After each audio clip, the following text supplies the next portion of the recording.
there is a secret to being more intuitive, and I'm going to tell you about it.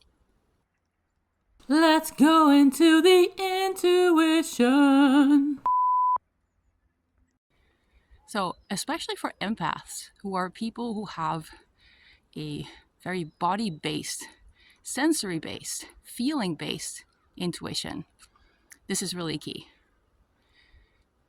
For empaths especially, your intuition is very, very, very much in your body, not in your head, not in your thinking. It's in your body. And to get the best information, to get the best data from your intuition requires feeling fully. Feeling, sensing, hearing, tasting, really embracing your physical senses. So that means being grounded, being embodied, and prioritizing that, which is actually the opposite of what a lot of spiritual teachings do, where they try to get you out of your body, try to get you to see a perspective like beyond your body. They try to get you to like a higher place, which for people who are very, very grounded in the here and now might be useful. But for empaths, who generally speaking are also highly sensitive, getting out of your body is already super easy. You don't need training for that. You need to learn to stay put. You need to learn to feel it all without getting overwhelmed. That's the skill, because if you can do that, you've got so much useful intuitive information at your disposal. But if you get scared, you get overwhelmed, you get you get completely just stressed out from what you're picking up on, then you're going to try and block and tune out your intuition, and then you don't have that data. It's like shutting off all the security cameras because you don't like what you're seeing, right? Or you don't know what it means, and it just kind of creates anxiety because you're like, I see things moving on the screen, but I don't know what they are. And interestingly enough, see, like as I'm talking about this, I'm using visual metaphors because this is how we talk metaphorically. We use visual metaphors. But actually, visual metaphors, when we're talking about intuition, all get down to clairvoyance, to clear seeing, which is not what empath intuition skills are. It's not about seeing, it's about feeling. And so a lot of empaths get kind of stuck because they overemphasize the seeing because they're afraid of what they're feeling. Now, to be clear, to make this more complicated, you do need your seeing ability sometimes. And when I teach empaths how to deal with their empath abilities, I do teach them this is when and how you use your inner seeing ability, because otherwise you get overwhelmed and it's not useful. But that doesn't mean you use it all the time. It's not useful to use it all the time. And if you use it all the time, you're actually blocking your natural intuition. So for empaths, a lot of the intuitive teachings need to be different. They need to be very, very, very body-based. And for you, being in your body is a huge part of becoming a strong intuitive person.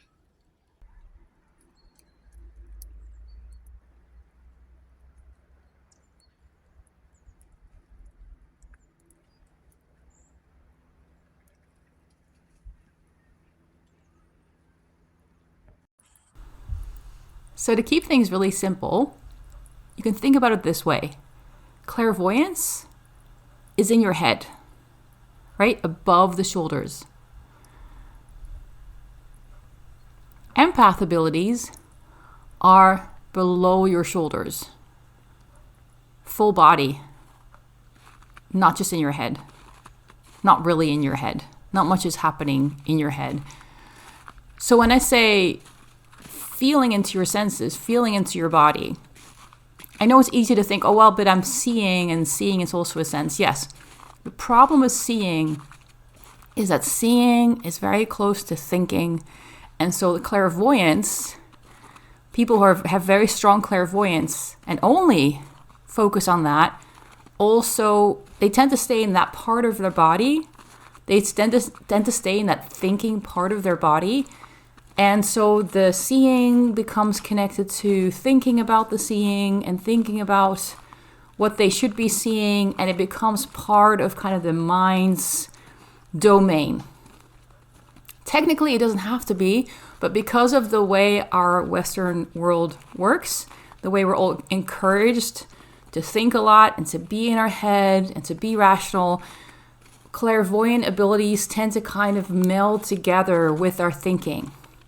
And so you have to make an active effort to get away from that and to get into the body. And the best way to get away from that and to develop that other intuition, that body-based intuition, that empath intuition, is to focus on feeling. Focus on physical sensations. You can't stop the mind, but you can refocus. What's happening in my body? What am I feeling? Is it cold? Is it hot? Am I tense? Am I relaxed? What am I smelling? If you're eating, don't just look at the food, but like taste the food, right? That's the difference.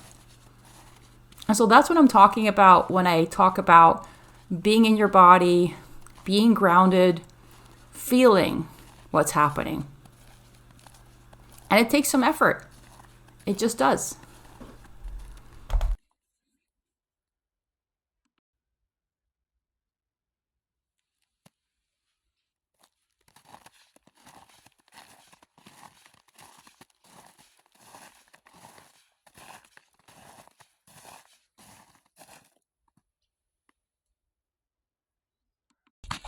Now, embodiment also means that you feel into what you're doing. And if you're feeling stuck in your head, or if you don't know if you're stuck in your head because you think a lot, one of the ways to get out of that is just focus on feeling. So when you're going for a walk, try not to use it as philosophy time. Try not to use it as a time where you get to think about, all the things you were thinking about, but try to use it also as a time to feel and to notice, kind of check in with all parts of your body. Like, how is my breathing doing? Not trying to change it, not trying to assess it. Is it good? Is it bad? Because then you're getting back into the mind. But just trying to feel, where is your breath? Where in your body can you feel your breath? Same for your heartbeat. Can you try to focus on your chest? Notice if you can sense your heartbeat. If you have a visceral bodily sense of it, it's like, maybe you're not sure, like you're just like, I think maybe I feel it, I'm not sure. That's okay. It's part of it. And it's very muddy here. Noticing your feet. Like, how are your toes doing right now? How are they feeling? Are they tense, relaxed, warm, cold? What's going on with your toes? Your knees? Like but focusing on different parts of your body also brings energy to them. It's like a little boost. It's like, here you go, thinking of you, paying attention to you, just want to know if you're okay. And try to get somewhat comfortable doing that. Get comfortable with, there's a lot of people who do this for the first time. They freak out because they think they're supposed to get some kind of answer, or they're supposed to get some kind of like rational information. But this is very different. It's not about getting some kind of special answer or like impressive insights that you can like wow people with. None of that. It's just, I spent some time with my left knee today. Just noticing, how is it moving as I walk? Like, does it feel kind of, jittery or tense, or is it kind of smooth? And if it's hard, and right now, you know, it's pretty cold. I know Canadians watching this are like, pretty cold. It's just around the freezing point. That's not cold. Anyway, I'm not Canadian. So, you know, if you're out in the cold, this tip is a little bit harder, but you can do this when you're inside or if it's nicer weather. If you have trouble feeling a part of your body, you don't know what's going on in there. Now, don't be too quick to assume that you know. Don't be too quick to go like in your head, like, I know it, because chances are your mind is filling in the gaps. Minds are very good at that. They're like AI simulations, okay? You just put in some data, cat and dog, and it'll just create this whole picture, this whole video, and you won't know it's not real because it looks real. Your mind is very good at that. And so it's very easy to convince ourselves that we know how we feel. We know how a part of our body feels when actually we have no idea. So it's always good to check. And you check simply by using your hands and putting those on the body part. Right? So it's like, how's my shoulder doing? Put my hand on my shoulder. Feel into the hand, the space under my hand. Notice. If that's not enough, use pressure. Acupressure is a great practice. Even if, let's say you're super skeptical, you're like, acupressure, Eastern bullshit. Fine. But just pressing on parts of your body, that in itself gives you a better sense of what's going on there. It's like reacquainting you with you. That in itself is super healing. Okay.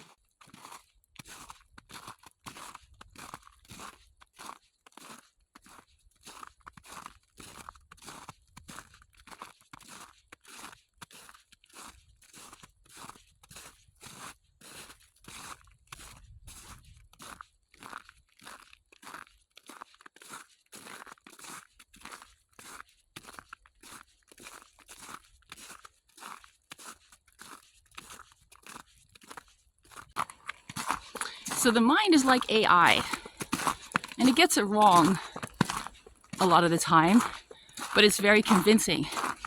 You know, we like to believe the things that are smooth and convincing. And so our mind does that too. And so if you don't have the habit of actually checking in with your body, like truly checking in, you can become convinced that you're super, super grounded, you know, like you know how every part of your body feels. It's not a problem. And so when I have clients who struggle with grounding, whoo, oh my God, okay. that was not, okay, it didn't look as deep as, let me show you. Yeah, so somewhere over here, it looks like, it doesn't look like anything deep, but yeah, it's deeper than you think.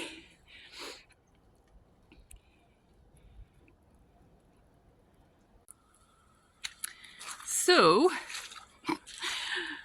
I'm so glad I'm wearing like rubber boots.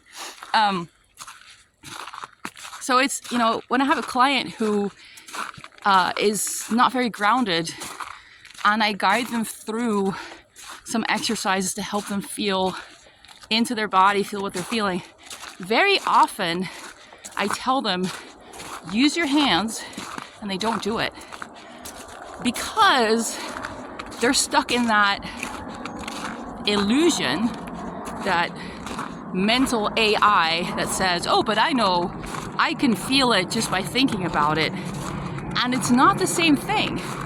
Now, if you've had a lot of practice with truly, truly feeling into your body, then you can probably do it just as well without your hands. But even then, I would say check by actually using your hands. Your hands are amazing. It's a great tool that you have. Use it. Because once your mind starts filling in the gaps with its own kind of very smooth very convincing AI, the sky is the limit. It's, you know, we're in this weird time right now where AI videos are already getting shared on YouTube. And I saw one recently of a bunch of cats, and they were lined up in a row, which cats don't do, right? So there were people in the comments who were saying, actually, that is, hold on.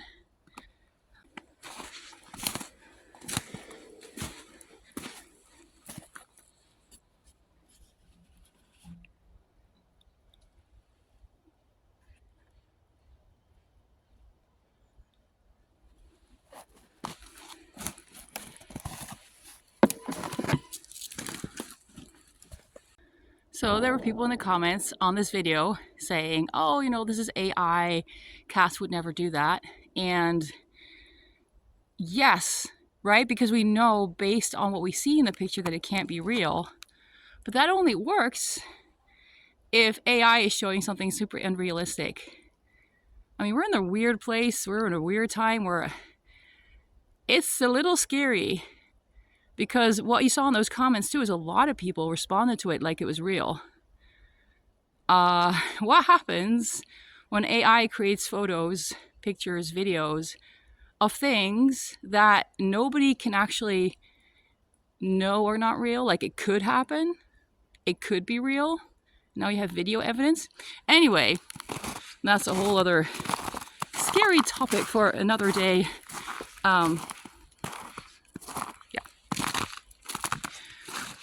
But we already deal with that. Our brains are already creating all kinds of illusions because they're trying to fill in the gaps.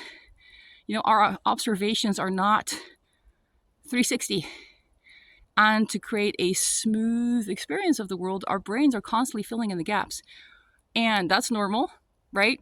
Like, we make assumptions, we fill in gaps. Otherwise, we would be spending, I don't know, an hour in places that now take 1 second. You know, then I would have to sit here and be like, oh my God, is there actually a path behind me? I have to check because I can't see it right now. I don't have to do that. My brain just assumes there's a path. I just walked past it. I just walked on it, right? Like, it's still there. So the filling in the gaps is good, but it can go wonky when you don't have true data. And so checking in with your body when you're super intuitive, especially for empaths who have this body feeling intuition, is super important, because you need to start with the right data. Now, what this data means is something else that goes way beyond a YouTube video. This is something, you know, I teach my clients, and from Suffering Sponge to Sensitive Savant, I have a course. It's 4 months. So I do that there. I don't do that on YouTube. But you need to start with the data. And so when I have a conversation with someone who's like, you know, Caroline, I think I'm an empath, thinking about maybe working with you, like, the first thing I'm going to ask them about is this data. What is the data you've gathered about your empath abilities, experiences, situations you've been in? Like, what have you noticed? And some people are really good at that. They're like, well, I noticed this, and then I felt this, and then, you know, they have a lot of data to work with. And especially if they can keep it clean, meaning not make assumptions about what it means, this data is gold. It's amazing. It's going to help me help them so much, because I do have tools to figure out what the data means, right? So it starts with the data.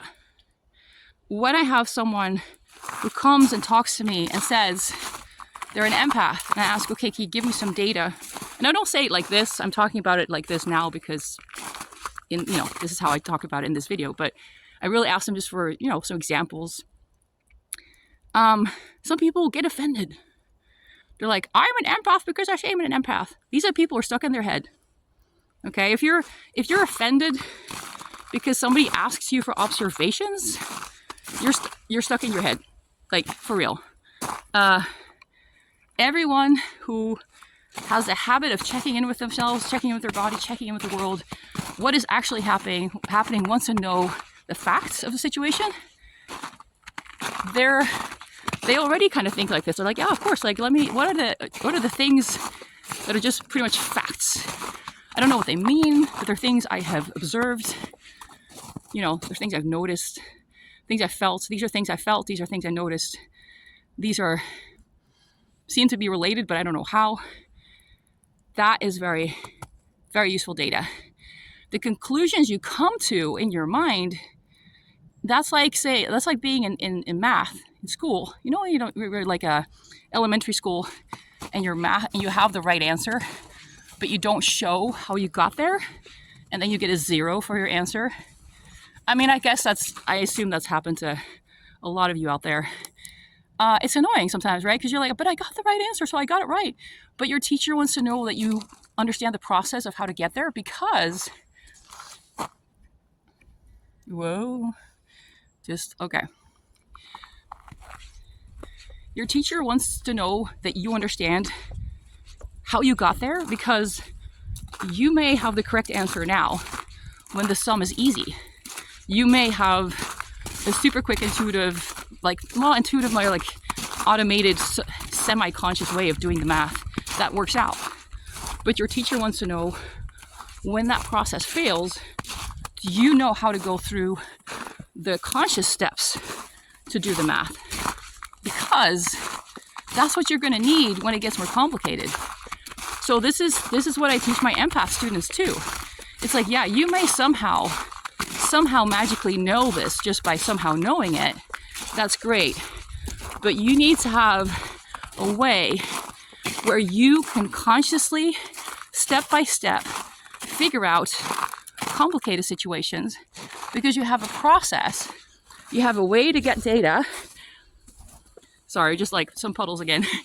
You have a way to get data, and you have a way to figure out what that data means, not just through some nebulous process in your somewhere, but actually going through very, very specific steps that I can test with you. Like, I can go through the same process with you. You give me the data, and much of the time we're going to come to the exact same conclusion. Evading some branches.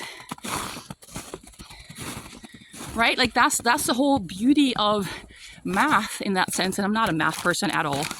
But that you put in some numbers, and then you can do the sum, but like somebody else can do the sum too, if they follow the same math rules, right? They do have to study the math enough to know which rules they have to follow.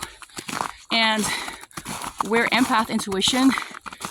empath intuition gets more complicated is that there is a point where you need to develop certain skills and abilities and understandings to interpret the data correctly.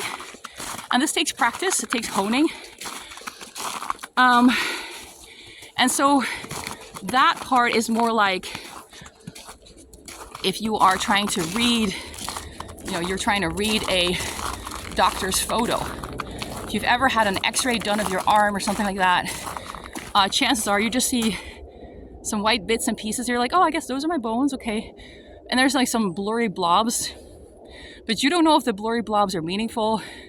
You don't know if they're some kind of scary cancer, or it's just dust on the lens. Like, you have no idea. And so people need to be trained in how to read these correctly, which is also why different people can come to different conclusions. Some are better at reading them than others. And then sometimes the data might be it could be this, could be that, right? So one doctor might read it, or one technician, I should say, might read it one way, and another might say, I'm not sure about this part. So, there's an art and a science to it. But actually intuition is like that too. It's not like you just magically know stuff because you're intuitive. You get a lot of data, but you have to pay attention to the data. You have to actively gather it, and then you have to have ways to interpret it. Okay, so that was just some horses passing. So we need processes and steps and techniques and skills to correctly interpret the data. And the more intuitive gifts you have, the more you need to train and learn processes for, developing a really solid understanding of what it is. And to clarify, that doesn't mean that you are gonna instantly know things. Like a lot of times it's like the way a doctor knows things, because they walk you through a process, they take an x-ray, and this takes time, right? They have to actually, now making the x-rays quick, you don't have to actually take it to a lab or anything, it's just digital, but there's still steps to it. Don't know if you can hear that, there's a plane of sorts. So that same attitude, I think, is super important, because there's this tendency, and I've come up against this a lot with intuitive, healing, spiritual people and teachers, is that they don't have a process. They're just like, oh, I just know because like I'm like spiritually like superior. And I get that there's a time and place for saying, don't question the teacher, just accept this for now. But if you're trying to work with your own intuition, you can't just go around making claims based on what you think, because remember, the brain AI that's filling in all kinds of gaps is going to convince you that there's all these cats sitting in a row and it looks very realistic. And you're like, well, I can see it, so it must be true, right? I can see the cats. They're right there. And I can even see like their fur, and it just looks so real. It's clearly, they have a reason to like line up in a row like this and to queue. What are they queuing for? And then your brain goes into like, what are these cats queuing for? I wonder. And off you go down a rabbit hole, because your base assumption was never checked. That assumption that maybe the cats are AI and it's just created, an AI brain has put some things together. Maybe that's not real. But if you don't check that, if you don't think about that, then you just start reasoning with this intuitive information, saying, oh, I have very special information about cats. And like they actually do queue up. And I've seen it. Intuitively, I know it. And then things go wrong. And it's not because your intuition is wrong. It's not because your intuition is bad, but it's because your intuition is just a small part of the puzzle.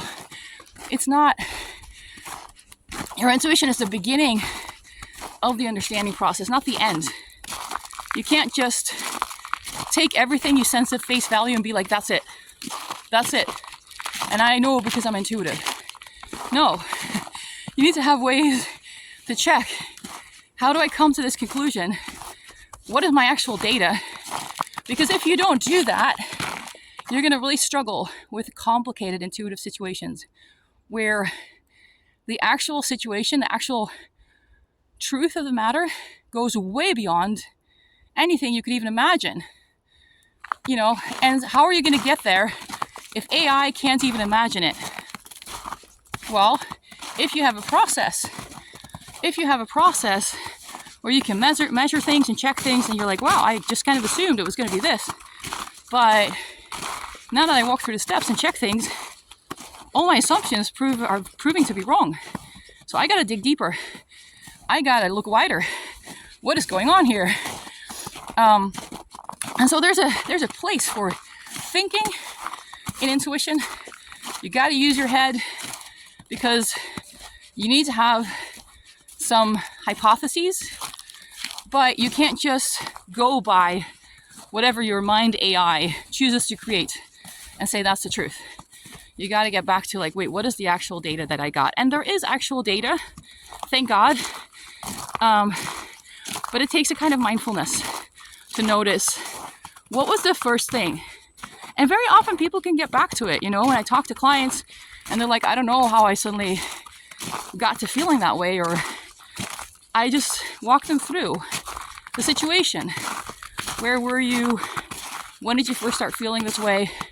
Who was around you? We start to gather data. Like, not that that's going to give the answer right away, but it's giving us more information to work with that might be incredibly useful or incredibly useless.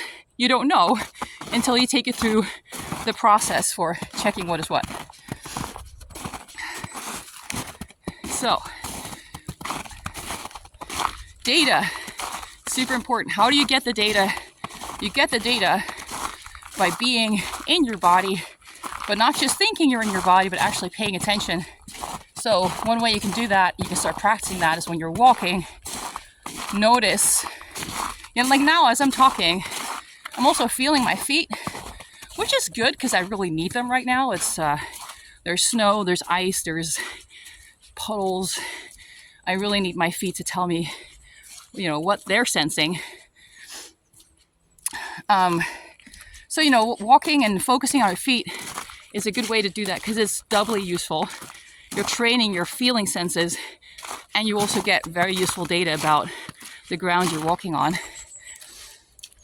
And it's not a one and done. It's not like you can just like sit down one afternoon a month and like start feeling things and then forget about it the rest of the time.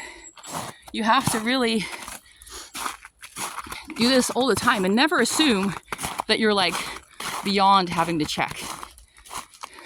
This is also something that happens. I have, clients asking if they can sometimes get like processes that are, because some of the things I teach are they're not super conspicuous, but they're a tiny bit conspicuous if you're very self-conscious.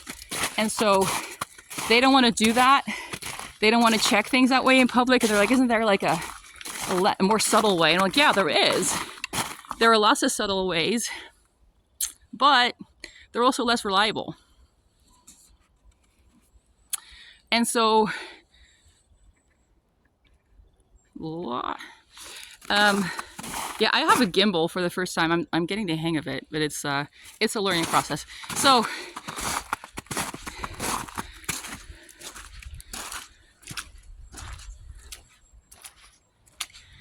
yeah, so never think you're above, like doing the basics again. Like the basics are super important.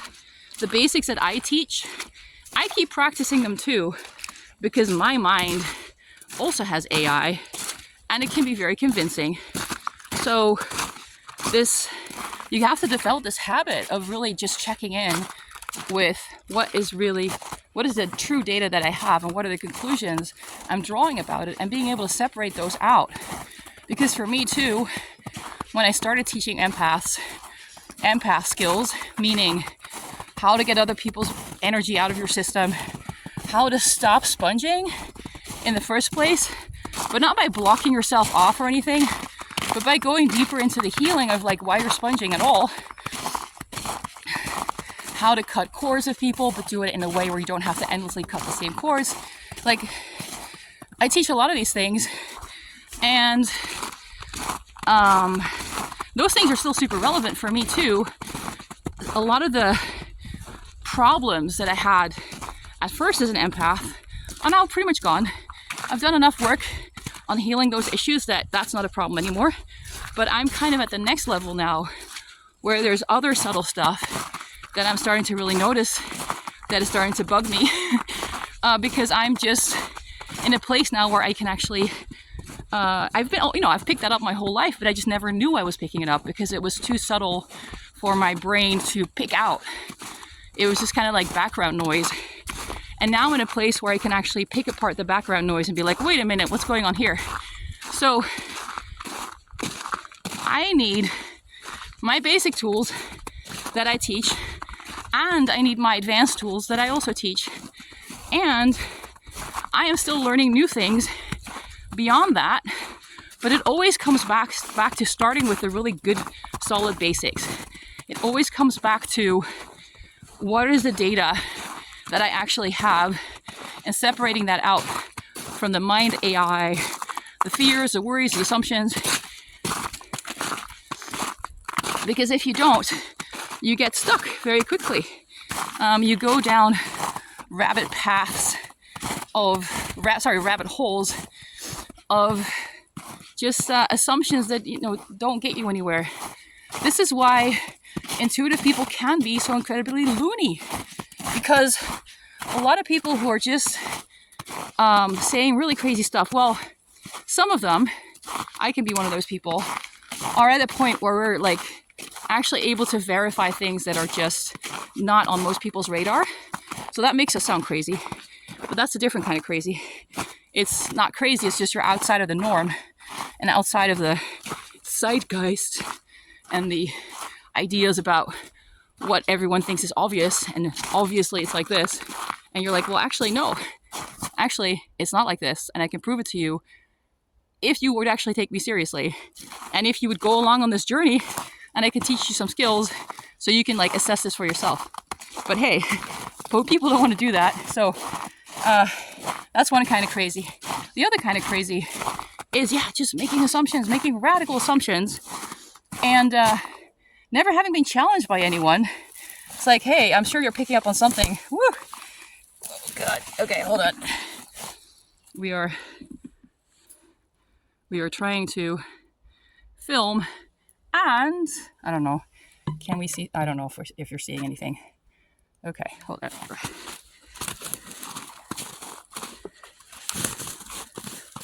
Focusing on my feet. There we go. All right.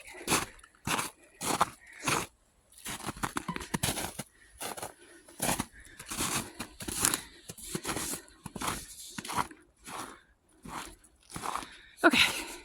So, the other kind of crazy comes from making mental AI assumptions. It starts with a good intuitive observation. Something like, this person is uncomfortable right now. But then what happens in the mind is the question.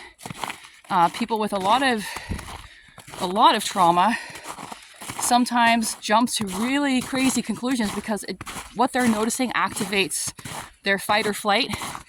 You know, they go from this person's uncomfortable to what did I do to make them uncomfortable? Which, you know, you may not have done anything, probably. So go from that to then getting angry.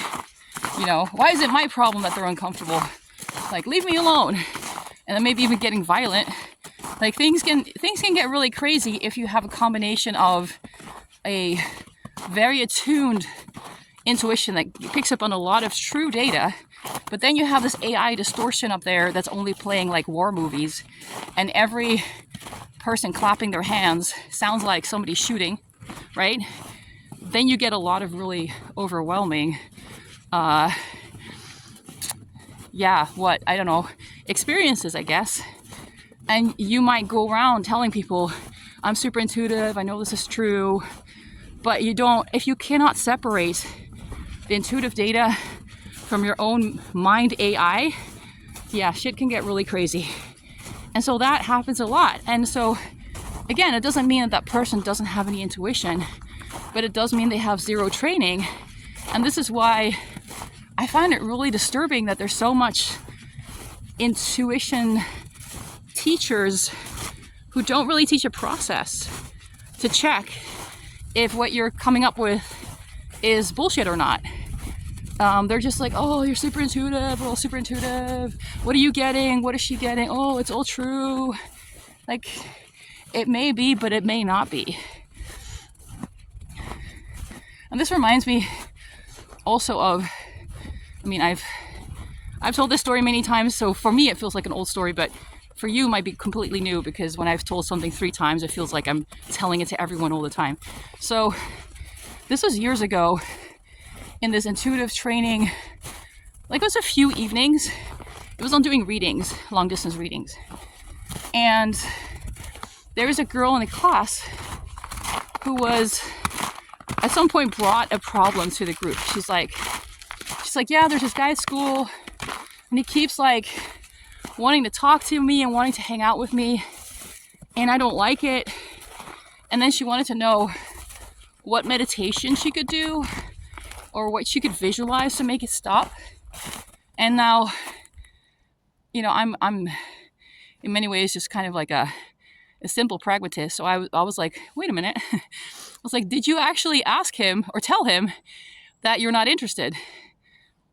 You know, just to his face, like, hey dude, no bad feelings, but I think you seem to be interested in me and I'm just not interested in you.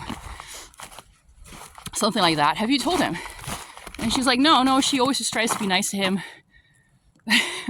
said, don't do that, because now you're not dragging him along. I forgot the expression. But you're kind of, like you're keeping him in the dark, and he thinks like he's making progress with like getting closer to somebody he likes, and she's just freaking out. So I said, please just go tell him.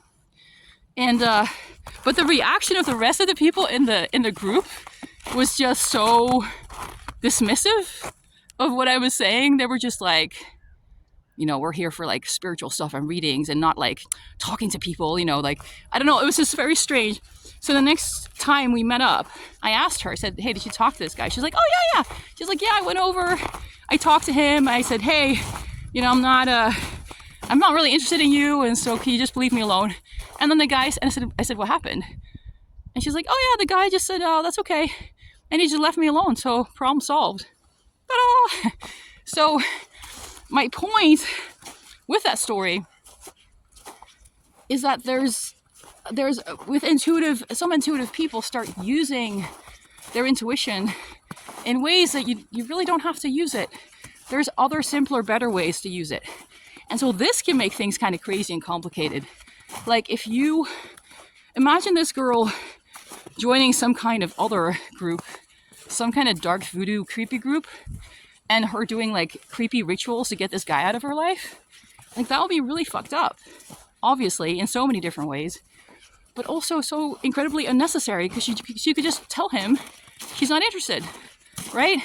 So this is another thing that can happen with intuitive people, is they over rely on their intuition for things that it's not meant to be used for, and they don't want to develop other practical life skills, or they just don't think about developing those, because everybody keeps telling them, oh, you're so intuitive. What does your intuition say about this? Does my intuition need to say something about this? Does this need to be an intuitive undertaking? Which is also why if people come up to me and they're like, and this doesn't happen anymore, but there was a period where it used to happen. People were like, so, what are you picking up on about me? Like no question, no information, nothing. Just like wanting me to make my intuition work very hard. And I was like, no, that's not how it works. I'm not gonna bend over backwards because you want to test me. Like this shit's exhausting. So no, like we're gonna talk about what we can talk about. I want to know the things you already know and you've already figured out in other ways, so we can start from there. And then I will use my intuitive skills to fill in the gaps where needed. It's a much better use of my energy and both our time. So I think that's a thing. Intuitive people, especially for introverted, they start to rely on their intuition to figure out all kinds of things that it's none of their business. Maybe that happens too. People are like, oh, can you do a reading on that other person over there? I don't like them. It's like, no, I'm not doing readings on random people. Just to soothe or satisfy, not even soothe, just satisfy your curiosity. Hell no. That's not what it's for.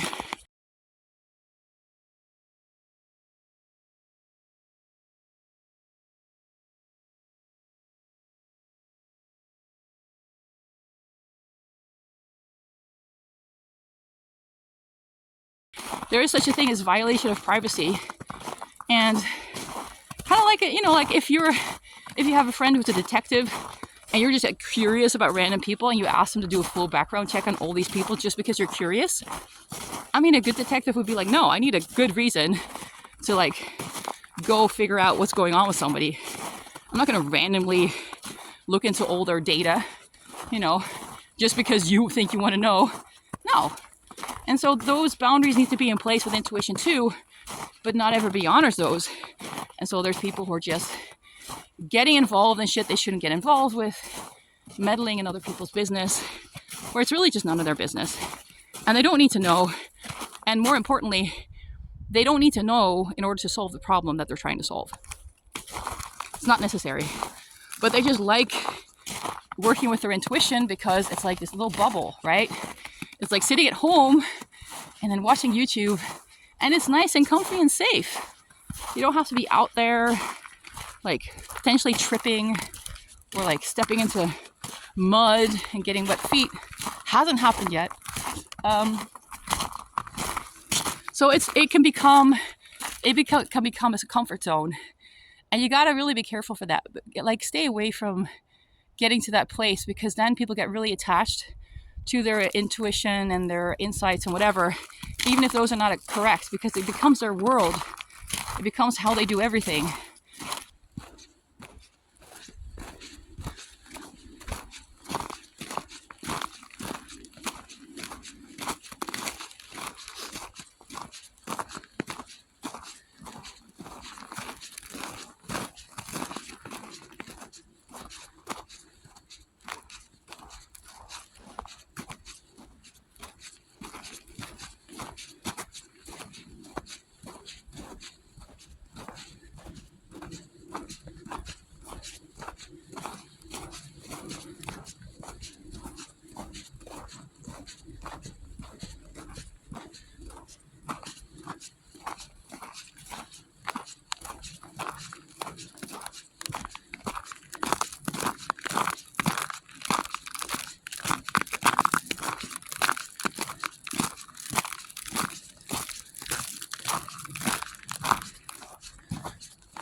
So yeah, you want to keep your intuition as a tool, as it's there to help you.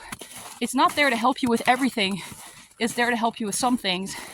And you want to really hone your intuition, understand how it works, understand when it is and isn't reliable, learn very specific steps and processes for making it reliable.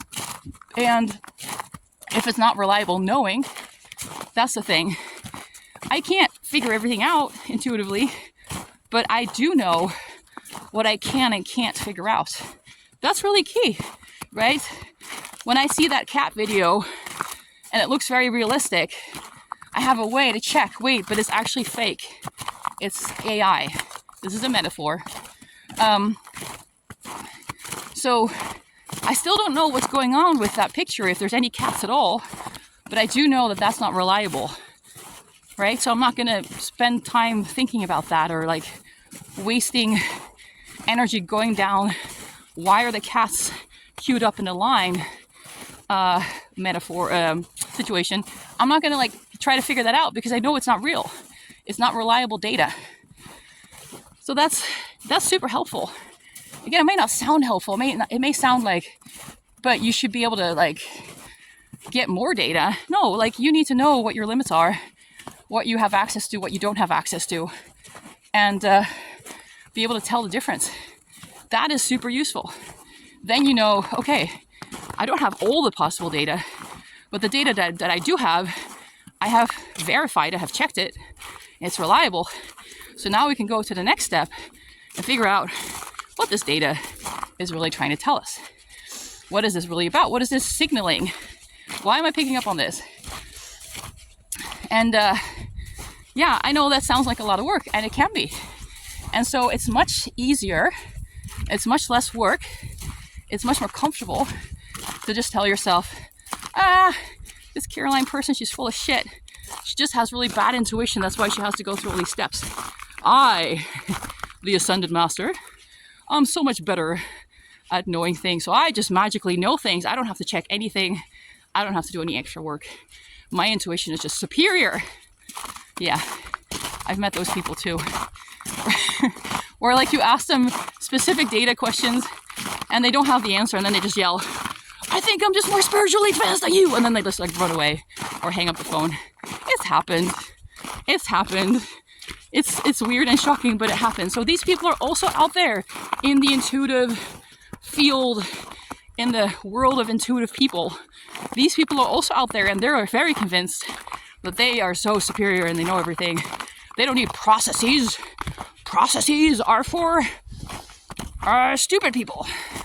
You don't need processes. You don't need steps. What do you mean? My intuition might be wrong. Yeah. So anyway, if you're still here, this is all very fascinating to you. Chances are you might want to, get this checked out in more detail. And one of those ways is setting up a call with me, a clarity call, so we can talk about what you're picking up on, what you're noticing, what you figured out about it, what you're mystified about. And, so the first beginning of how your intuition works and what the skills and processes are that you need to make it super reliable, so that you really know what you're talking about, and you're not just going like, well, I have a weird feeling and I don't know what to do with it. So yeah, do that. Set up a clarity call. Also, if you have intuition that is just running amok, it feels like you know way too much about way too many people and you don't even want to know, you're like, why am I picking up on this? Very often there's a trauma component there. Your intuition went really wide because it was trying to keep you safe. And so we can reset that by very, very specific healing work. Sometimes I say this to people and they're like, oh, I just have to do like general trauma therapy. It's like, no, this is different. It's very specific. But there's ways to resolve this. Even stupid stuff. Like it's not stupid, but it sounds stupid. Like, so I had a client once who, she could not stand the sound of her husband chewing. She was very intuitive, by the way. This is not the intuitive part. This is the trauma part, but it's all kind of, it's all connected. You're one person having all these experiences. So she could not stand the sound of her husband chewing. And she was like, it's so getting in the way of everything because obviously he eats, And what it turned out, and this came from some intuitive sleuthing of me using my processes and her telling me what she remembered from her childhood. But there was something about the chewing that linked in her experience directly to aggression from, and this is a long time ago, I think it was her dad. I think her dad was really aggressive, physically violent, unsafe. And somehow the chewing activated this fear in her that bad things were going to happen. That's why she was so obsessed with that sound. That's why she hated it so much. And so I, for her, reset that, healed that specific association. So now she could just listen to her husband chew, and it was just chewing, nothing weird. So all those kinds of things are possible. I'm just noticing it's getting really dark, but the last time I recorded around this time of day, the camera was still okay, so we're gonna round this off now though. So yeah, there's lots of things that can happen where you pick up on things that are not, let me just turn around.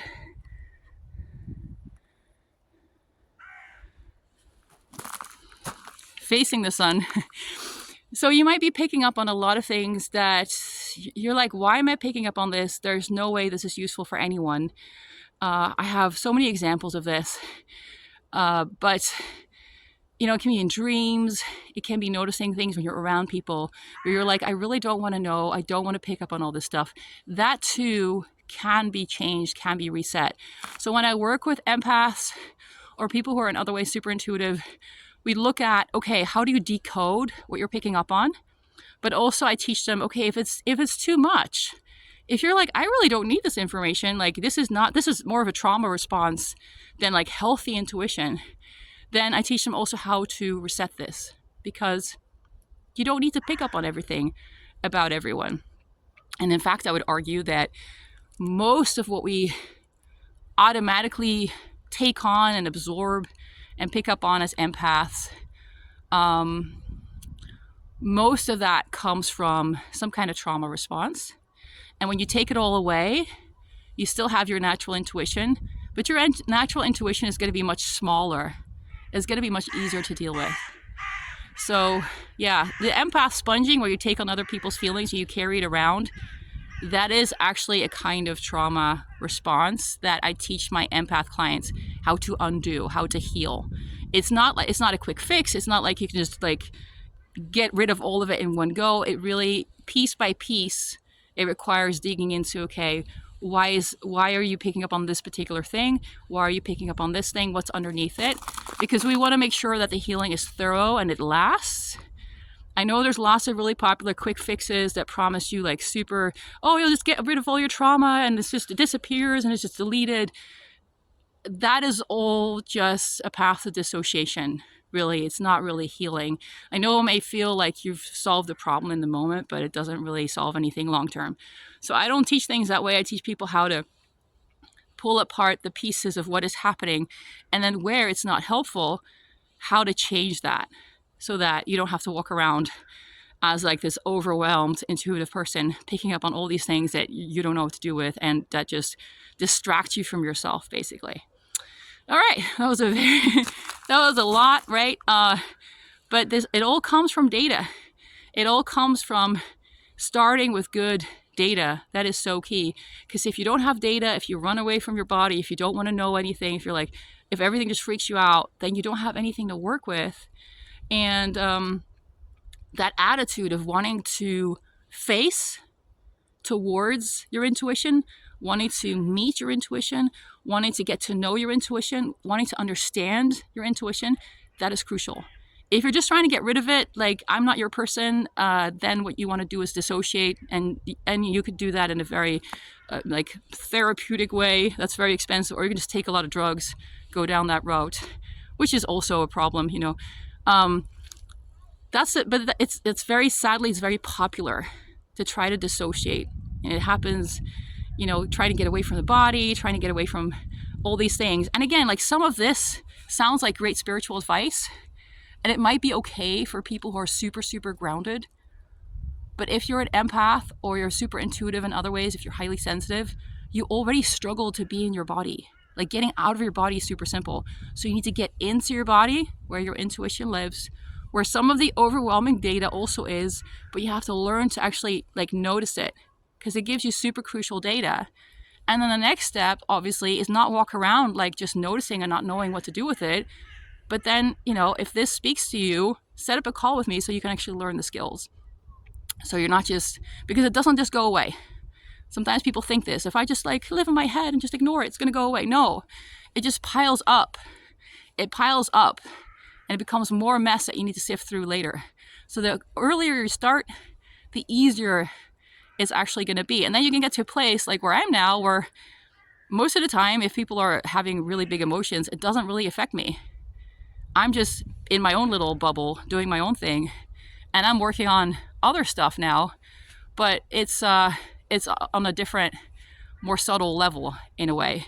But like the old problems I used to have, where it's like somebody's telling a sad story and then I would be like, I can't, you know, and then like I'd be at home like feeling sad for hours, feeling awful, and the other person felt better. I don't have that anymore. It's really nice, to the point where I kind of forget about how bad that was, how overwhelming that was, because it was really overwhelming. It was really a lot. Especially when people like telling you stories, or like, oh, you're a good listener, let me just tell you all my trauma. And you're like, I want to listen and I care, but also now I have to go home and like feel horrible the rest of the evening. That's not good, right? So you can still be open and listen to people and help them, but it can happen without having to carry their burdens, because, you know, everybody has to solve their own problems, and we can help them. We can help other people with their problems, but we can't do it for them. And empath sponging is kind of, in a way, trying to do the work for people. I know you're not consciously trying to do that, probably, but subconsciously, there's some trauma and there's some history and there's a lot of things that happened that got you to this place where on autopilot, you are now trying to solve other people's problems for them. And that shit can be healed. All right, link for the clarity call, my 30-minute clarity call, is below. When you book a call, we spend 30 minutes. I'm just 30 minutes just listening, trying to help you. And then if you're interested in working with me, I add on free time. I add on a free half hour after that. I know some coaches, a lot of coaches have just like a free session of some sort, but really those are just selling sessions, right? And so I don't really like that. There's other reasons also why I don't do that, but I think it's good that you just get a half an hour of just coaching, no strings attached, no agenda.